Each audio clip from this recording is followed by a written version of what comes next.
Hello and welcome to my channel daily blog with Candy and family.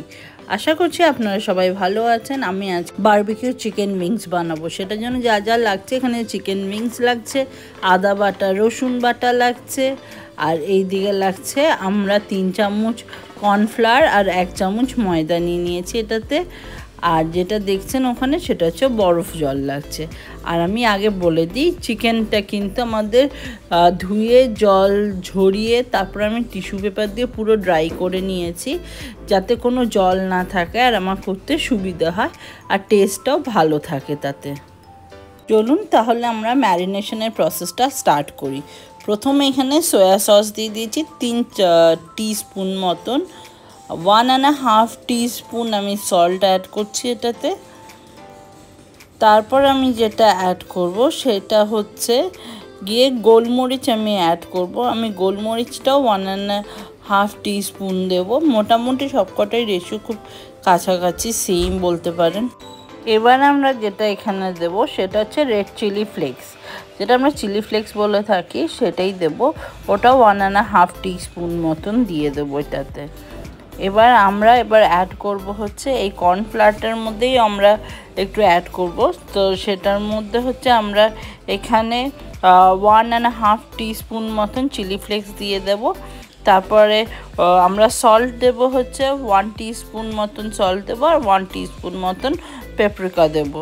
এবার আমরা চিকেনটাতে ম্যারিনেশনে চলে আসি। আবার আমি এখানে 18টা রসুনের কোয়া মতন গ্রেট করে নিয়েছি, ওটা পুরোটা দিয়ে দিলাম। আমার চিকেনটা আপনি অলমোস্ট 1 কেজি মতন আমার চিকেন ছিল। আর এখানে 1 চামচ চা চামচ মতন আদা দিয়ে দিচ্ছি, দেখতেই পাচ্ছেন। এবার এইটা দিয়ে আমরা পুরো চিকেনটাকে ভালো করে ম্যারিনেট করব।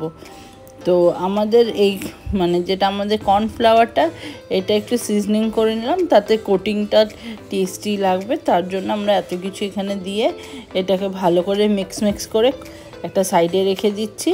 তারপরে আমরা এখন চিকেনটাকে করব, ম্যারিনেশন স্টার্ট করি। চলুন ভালো করে হাতের সাহায্যে মিক্স করে নেবেন।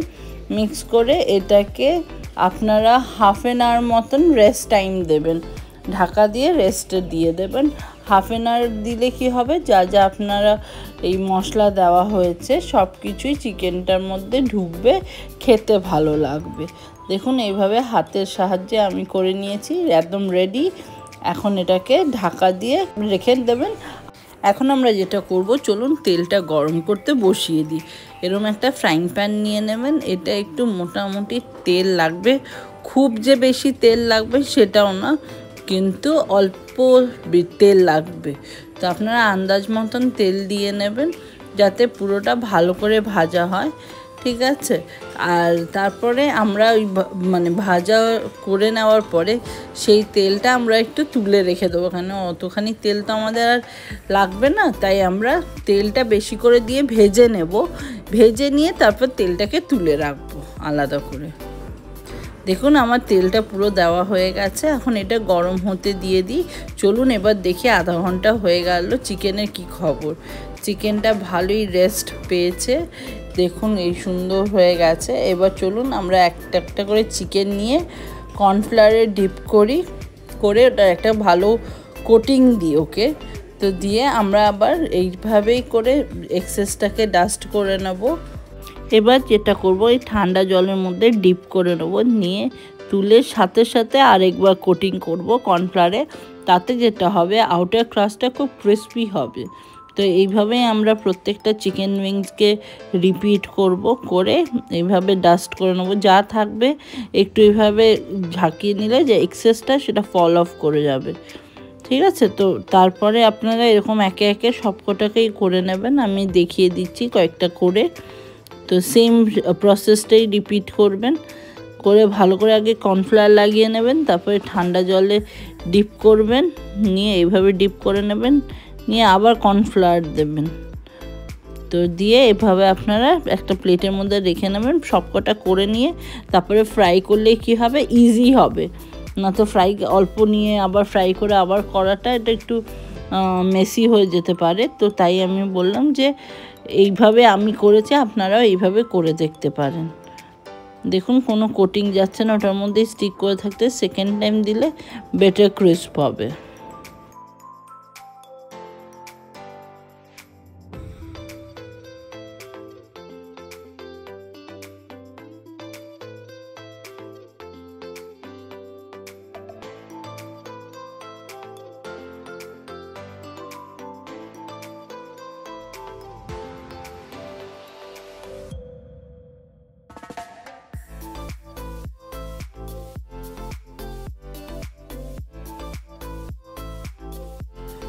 এই দেখুন কি সুন্দর হয়ে গেছে। চলুন আমি বাকিগুলো করে নিই। আমার বাকিগুলো করা হয়ে গেছে, ততক্ষণে আশা করছি তেলও গরম হয়ে গেছে। চলুন আমরা এইগুলোকে একে একে ছাড়ি। এই দেখুন কি সুন্দর হয়েছে। আর তেলটাকে গরম করে নেবেন প্রথমে ভালো করে, তারপরে মিডিয়াম ফ্লেমে রেখে তারপরে এইটা ফ্রাই করবেন। মিডিয়াম টু হাই ফ্লেমে চিকেনটা করবেন। মিডিয়াম এর জন্য বলছি, না তো ভেতরটা কাঁচা থেকে যেতেও পারে, তো ওই জন্য বললাম মিডিয়ামে দিয়ে করলে পরে ভেতরটা ভালোভাবে কুক হবে, তাতে কারোর কোনো অসুবিধা হবে না, আর বাইরেটাও সুন্দর গোল্ডেন ব্রাউন হয়ে যাবে।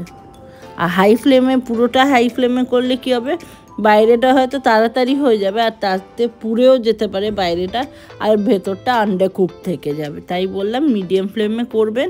প্রথমে তেলটাকে ভালো করে গরম করে নিয়ে তারপরে মিডিয়াম ফ্লেমে করবেন, দেখবেন খুব সুন্দর হবে। তো আমাদের ভাজাগুলো হয়ে গেছে, তো আমরা একে একে গুলোকে তুলে ফেলি, আর যেগুলো আরও আছে ওগুলোকে ছাড়বো। এগুলো তো ভালো করে হয়েই গেছে, আর বাকিগুলোকেও এবার তেলে ছাড়বো। দেখুন কি সুন্দর হয়েছে।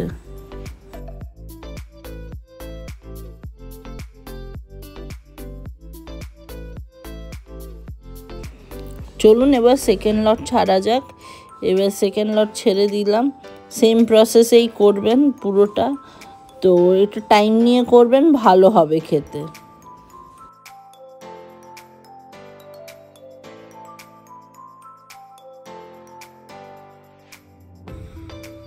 আমার মোটামুটি সবকটাই ভাজা হয়ে গেছে, তো এবার এগুলোকে তুলে নিয়ে আমার নেক্সট যেটা করতে হবে সেটা হচ্ছে সসটাকে রেডি করতে হবে।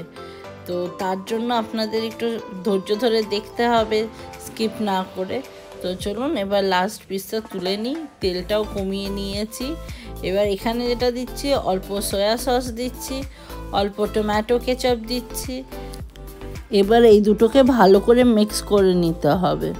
ভালো করে মিক্স করে কিছুক্ষণ হিটে রাখবো। আমি এখন কিন্তু ফ্লেমটা একদম লো ফ্লেমে রেখেছি। এবার আমরা যেটা করব, এখানে বারবিকিউ সস অ্যাড করব।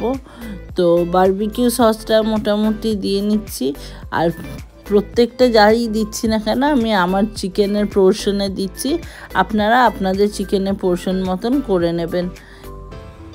এই দেখুন কি সুন্দর হয়ে গেছে।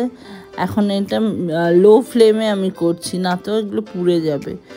এবার লো ফ্লেমে এটা করে এর মধ্যে এখন যেটা অ্যাড করব সেটা হচ্ছে হানি দেব, অল্প মধু দেব। দিয়ে এই দেখুন আমি মধু দিচ্ছি। এটা যেহেতু ফ্রিজে রেখেছিলাম তাই এরকম হয়ে গেছে। এবার ভালো করে লো ফ্লেমে এটাকে মিক্স করব। তারপরে মিক্স যখন ভালো করে হয়ে যাবে, তারপরে দেখবেন এটা একটু বয়লিং পয়েন্টে আসবে হালকা। এই দেখুন এসছে। যখন বয়লিং পয়েন্টে আসবে তখন আপনারা কি করবেন, চিকেনটাকে দিয়ে দেবেন। দিয়ে ভালো করে নাড়াচাড়া করে নেবেন, যাতে পুরো সসটা আপনার চিকেনের গায়ে লেগে যায়, ভালো করে মিক্স হয়ে যায় চিকেনগুলো। এইভাবে ভালো করে মিক্স করে সার্ভ করে দেবেন। ভেরি ইজি স্টেপস, খুব ভালো লাগে খেতে। দেখেছেন পুরো মিক্স হয়ে গেছে। এবারে আর সস কিন্তু প্যানে নেই, আলগা নেই। এভাবে করে ভালো করে মিক্স করে নেবেন। ফাইনালি এবার যেটা করবেন, প্লেটিং করবেন। এখন আপনি যে প্লেটে সার্ভ করতে চান ওখানে প্লেটিং করে নেবেন। এই দেখুন আমি এই প্লেটটাতে দিতে চাইছিলাম, তো আমি এই প্লেটেই করে নিচ্ছি, সুন্দর করে সাজিয়ে নিচ্ছি। দেখুন, আপনাদের যদি আমার এই ভিডিওটা ভালো লেগে থাকে, বারবিকিউ চিকেন উইংসটা, তাহলে কাইন্ডলি একটা লাইক, কমেন্ট অ্যান্ড শেয়ার করবেন আপনার ফ্রেন্ডস অ্যান্ড ফ্যামিলির সাথে। আর নিউ ভিউয়ার্সদের বলবো, যারা ভিউ করছো, ভিডিওস দেখছো, বাট সাবস্ক্রাইব করছো না। কাইন্ডলি প্লিজ প্লিজ প্লিজ একটা সাবস্ক্রাইব করে দিও আর বেল আইকনটাকে হিট করে দিও, তাতে যখনই আমি যাই ভিডিও আপলোড করি না কেন তোমরা নোটিফাই হবে। তো এই দেখুন এইভাবে আমার এটা প্লেটিং করা অলমোস্ট শেষ হয়ে গেছে। আর এবার আমরা যেটা করব সেটাতে হচ্ছে গার্নিশিং করব। এখন আমাদের গার্নিশিংয়ের পালা। গার্নিশিংয়ে আমি যেটা দিচ্ছি সেটা হচ্ছে সাদা তিল। এই দেখুন আমি এখানে সাদা তিল দিচ্ছি। আপনারা আপনাদের পছন্দের মতন জিনিস দিয়ে গার্নিশিং করে এটা সার্ভ করতে পারেন গরম গরম আপনার ফ্রেন্ডস অ্যান্ড ফ্যামিলির সাথে। বাড়িতে ছোট ছোট বাচ্চারা থাকলে তারাও এটা এনজয় করবে। আর এটা খুব ভালো একটা ইভিনিং স্ন্যাক। এই দেখুন রেডি আপনাদের জন্য। ভালো থাকবেন, সুস্থ থাকবেন, আমার ব্লগ দেখতে থাকবেন।